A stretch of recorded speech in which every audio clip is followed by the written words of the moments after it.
सच्ची मानिए, कल से चिंतन चल रहा है कि कैसी भगवान की ये जादूगरी है, कैसी उनकी विचित्र माया है, और एक तरफ कैसी उनकी अनिर्वचनीय महामहिमामयी कृपा है। दोनों बातें हैं। तब लगता है कि जो आचार्य और गुरुदेव कह रहे हैं, अगर ये बात न मानी जाए तो इस माया से निकल पाना बहुत कठिन है। चाहे कोई कितना भी बड़ा विद्वान हो, बुद्धिमान हो, योगी हो, ज्ञानी हो, ध्यानी हो, कोई भी हो। हरि माया बलवंत भवानी और जाहि न मोह कवन अश ज्ञानी। ज्ञानिनाम अपि चेतांसि देवी भगवती हिसा बलादा कृष्ण मोहाय महामाया प्रेक्षति। संपूर्ण चराचर जगत, जितना भी आप जड़ चैतन्य नानात्व देख रहे हैं, ये एक प्रभु ने ही अपने आप को इतने विस्तार में कर लिया है। आप भी प्रभु स्वरूप ही हैं। भगवान का भजन करने वाले भक्तजन भगवत स्वरूप हो जाते हैं। जानत तुम्हें तुम्हें हो जाई।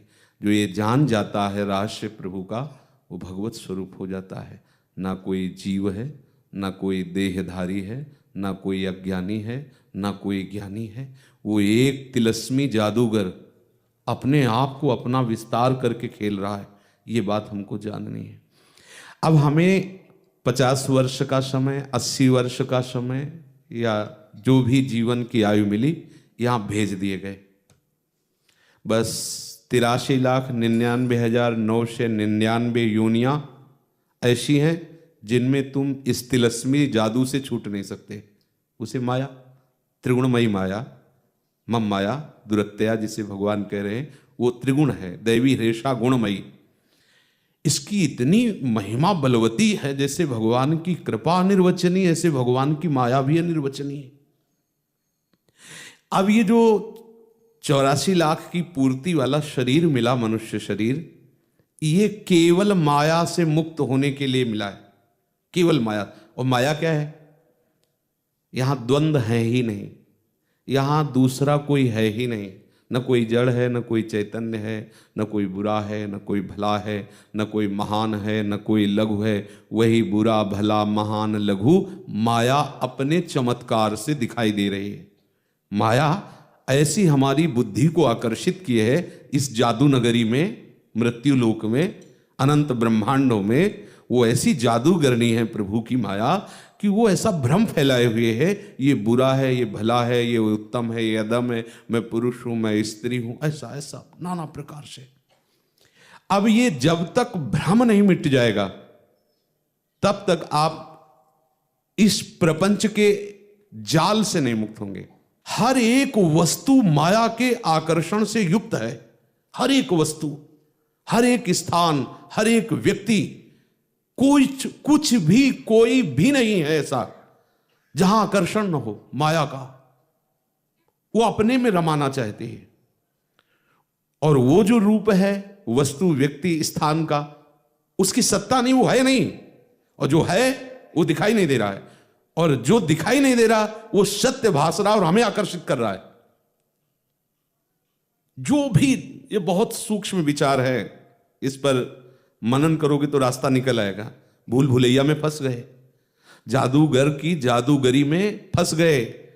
ऐसे फंस गए हैं कि अजन्मा होने पर भी जन्म हो रहा है, सुख राशि का अंश होने पर, सुख सिंधु होने पर भी हम दुख भोग रहे हैं, दूसरा ना होने पर भी शत्रु है, मित्र है, मान है, अपमान है, निंदा है, स्तुति है, भय है, शोक है, हर्ष है। अरे कुछ नहीं है, वो सब रच गया उसी माया से। अब इससे निकलना है। अब निकलना तो तब होना जब हमें बुरा लगे। उस माया जादूगरली की ऐसी आकर्षण वृत्ति है कि वो जो रचिती है वो सब प्रिय लगता है। आपको जिससे घृणा हो रही, वही दूसरा उसको अपना जीवन समझ रहा है। बहुत विचार पूर्वक हर वस्तु में आकर्षण है, हर वस्तु अपने में रमा रही है। इसी आकर्षण से जो मुक्त हो गया वो कृष्ण का हो गया, वो प्रभु का हो गया। किसी भी वस्तु, व्यक्ति, स्थान का आकर्षण हमें भगवत विस्मरण ना करा पावे। किसी भी प्रकार का मान अपमान, लाभ हानि, निंदा स्तुति हमें अपने मार्ग से विचलित ना कर पावे, तो समझो माया का प्रभाव आप पर पड़ना कम हो रहा है। अगर जरा जरा सी ये सब आकर्षण वृत्तियां और ये सब द्वंद आपको व्याप रहे, तो अभी माया नगरी के ही आप जाल में फंसे हुए हैं, जीवन मुक्तता की तरफ नहीं है। और संत जन, भगवत प्रेमी जन, महापुरुष जन चिल्ला चिल्ला के कह रहे हैं, इस माया का प्रभाव तुम्हें छोड़ेगा नहीं, बख्शेगा नहीं। पुनरपि जननम पुनरपि मरणम पुनरपि जननी जठरे शयनम, बार बार तुम्हें भोगना पड़ेगा। एक ही उपाय है जो इस जादूगर ने बताया, दूसरे ने नहीं। मामेव ये प्रपद्यन्ते, बस। फिर भी समझ में नहीं आ रहा, फिर भी समझ में नहीं आ रहा। एक ही उपाय है, गौर वरण सांवल चरण, बस उनका चिंतन हो, निकल जाओ। कोई तुम्हें नहीं फांस पाएगा, कोई भी आकर्षण तुम्हारे ऊपर प्रभाव नहीं डालेगा। ये जो जहां है वो वहां सुख का अनुभव करके वहीं रहना चाहता है। यद्यपि परिणामतः दुख ही दुख है, पर वैसा सम्मोहन माया किए हुए है कि अगर कोई नाली का कीड़ा है तो वो वहीं उसी रूप में रहकर आनंदित होना चाहता है। आप मल से घृणा करते हैं और सूकर एक दूसरे लड़ते हैं उसी के लिए, समझिए। मल घृणा की वस्तु है और सूकर एक दूसरे उसी के लिए लड़ते हैं। संपूर्ण चराचर जगत जो जहां है उसी सम्मोहित वृत्ति से माया के अधीन हो चुका है। संपूर्ण चराचर जगत। अगर कोई मुक्त हो पाया या कोई मुक्त होगा तो एकमात्र भगवत नाम, भगवत धाम, भगवत रूप, भगवत लीला का जिसने आश्रय ले लिया। बहुत ही दुर्गति फैली हुई है। यदि आप भगवत स्मरण नहीं किए तो कहीं से भी घसीट सकती है। एकमात्र भगवत स्मृति तुम्हें बचा सकती है।